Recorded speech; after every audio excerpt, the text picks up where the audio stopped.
welcome back. So today we've got a few tips for anyone looking to buy a car in Australia. Buying a car can be a big investment, and there are a few things to consider here. So we'll cover everything from setting your budget, choosing the right car, to inspection tips, understand paperwork, and finalising your purchase. So, Let's get started. right, tip number 1 is setting your budget. So the first step of setting a realistic budget, well, it's not just about the purchase price. You need to consider other costs as well. So you've got like your insurance, what's the registration.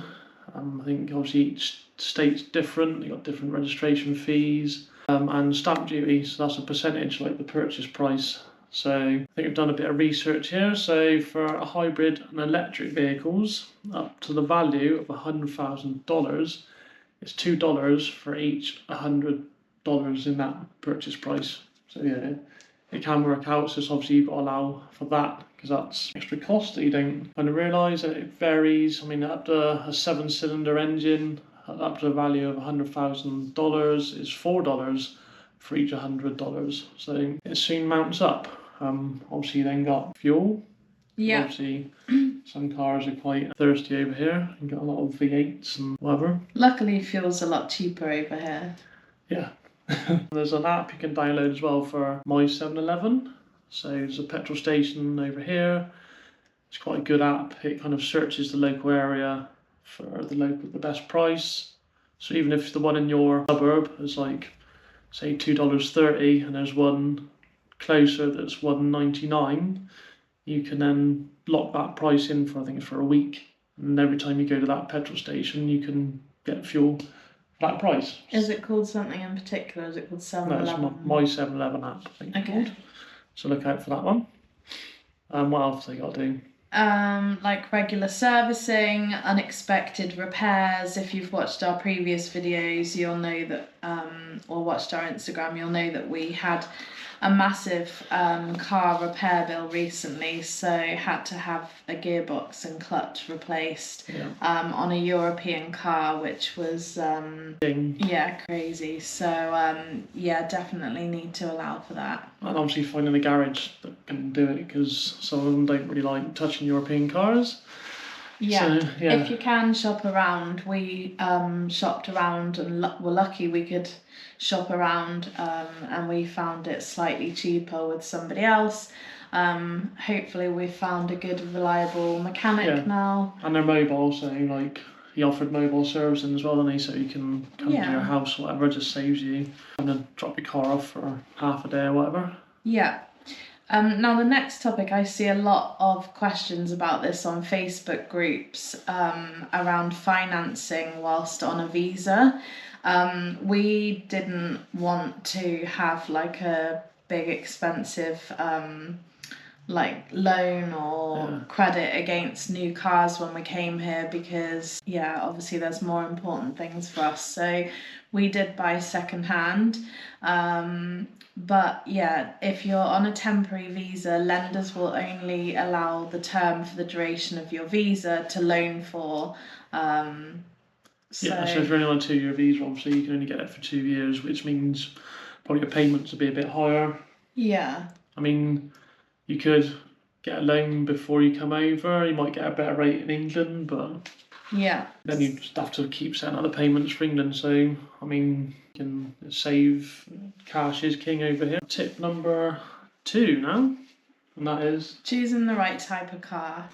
So obviously different car types over here. So you've got sedans, so that's good for families, kind of long distance driving. They're a bit more comfortable and got a good, what they call them, trunks over here.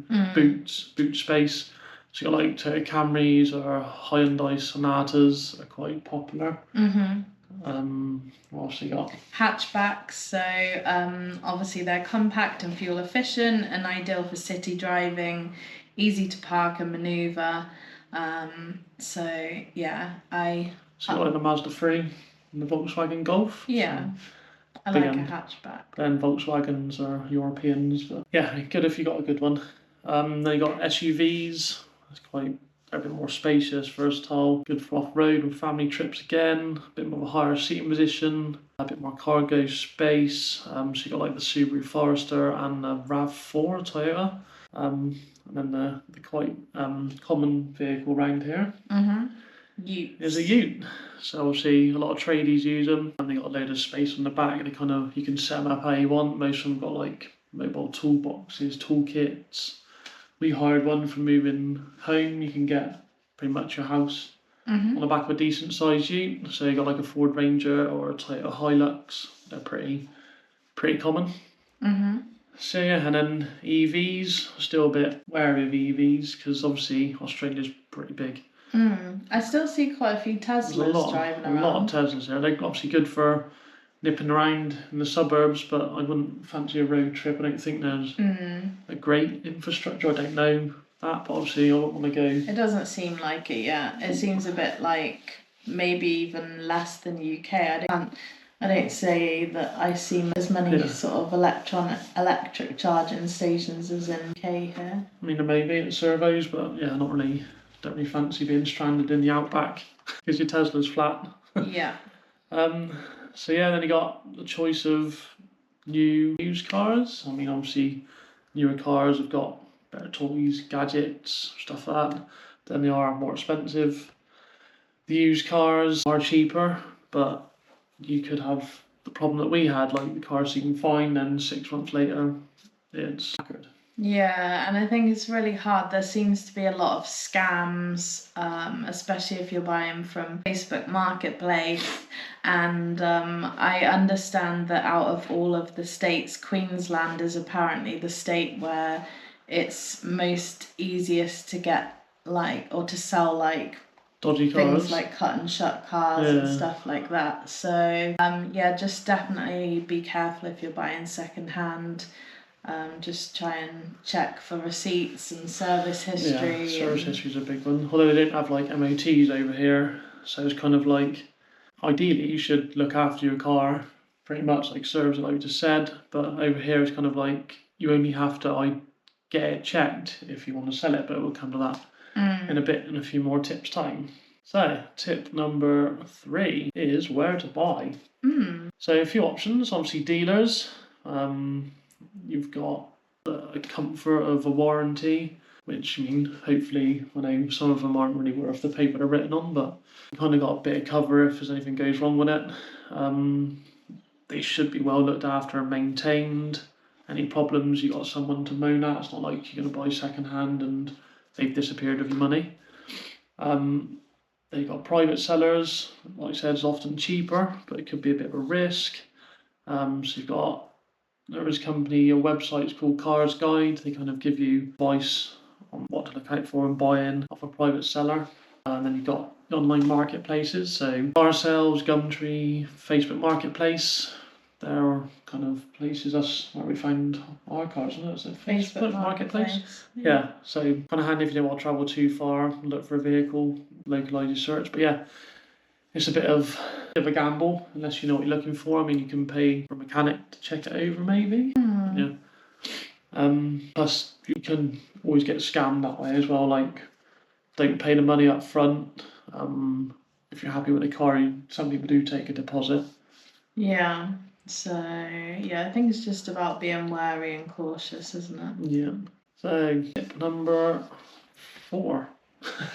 Inspection tips.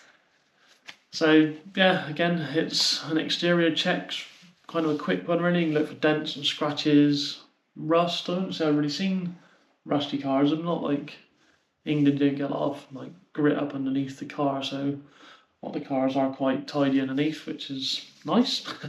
Obviously check for mismatched paint. Yeah, you can normally just have a quick look down the sides of the cars. You can see if there's any wavy bits or door gaps.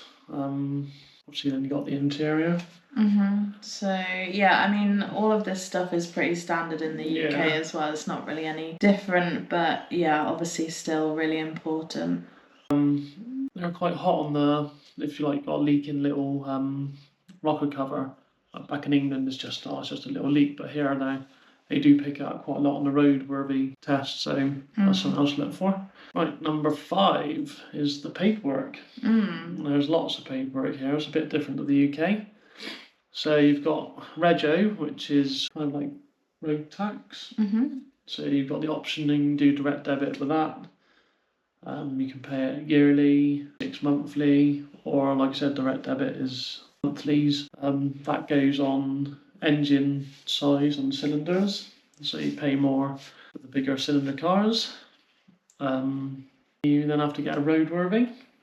Yeah, so we found that we wanted to negotiate with the seller that we wanted the cars to come with roadworthies, because some of the times they'll try and say, oh, I'll do you a cheaper price, but you sort your own roadworthy. Yeah. So yeah, it's not clear on whose responsibility is, because it's not, you can just agree between you. But I think what we found with your car when we bought it was actually the seller had to have a lot more done to get the roadworthy pass than he thought he did. And obviously if you'd have accepted the discounted price and got your own roadworthy, you would have been stuck with that bill. So we definitely feel like it's in your best interest to get that roadworthy with the car rather than you having it done after you've bought the car. I mean, yeah, it's a gamble. I mean, he did say he'd offer, well, he thought it was going to be like $1,500 worth of work to get through the roadworthy, and he's like, oh, well, maybe I'll knock that off and then you sort it. And then when it come to it, it was just over 2,000, so that would have been more money I'd have to find on top. So it does pay. I know a lot of people do say, like, you know, cheap car with no roadworthy or no rego. Yeah. So technically you can't drive the car on the road with no rego. Even driving it, you know, you've just bought it down the road, you get pulled over by the police, that's a nice hefty fine for you. So yeah, definitely get a roadworthy, and you need one to get registration when you come to do transfer of ownership. And there's cameras here for everything: speeding, rego checks, seatbelt checks. So mobile phone, and they got cameras to see if you're on your phone. Yeah, so don't take a risk with anything. Yeah, so yeah, that's kind of the big paper. One's other ones like warranties, but that's kind of, it's the same as the UK. Warranty's warranty. You get what you pay for at the end of the day. You pay for an extended warranty, yeah, you're fine. But they're the two big ones, is your rego and your roadworthy. And how do you get notified when your rego's run out and you need to renew? You will get an email, which is quite, I think it gives like a month's notice when your rego's due. So you can either go down to your local Department of Transport. I think most little towns have got them, maybe. Yeah, you just literally go in there, pay your fee, and off you go for a cover for 6 months. So there you go. That's our 5 tips on how to buy a car over here. It's kind of a bit of common sense, a bit like the UK, just there's a couple more paperwork hurdles to jump over, like the no MOTs and a roadworthy. So yeah, we hope you enjoyed this one. Yep, we hope that that's answered a lot of your questions, but if you've got any other questions, please put them in the comments, and yeah, we'll be glad to answer them for you. Yeah, so see you in the next one.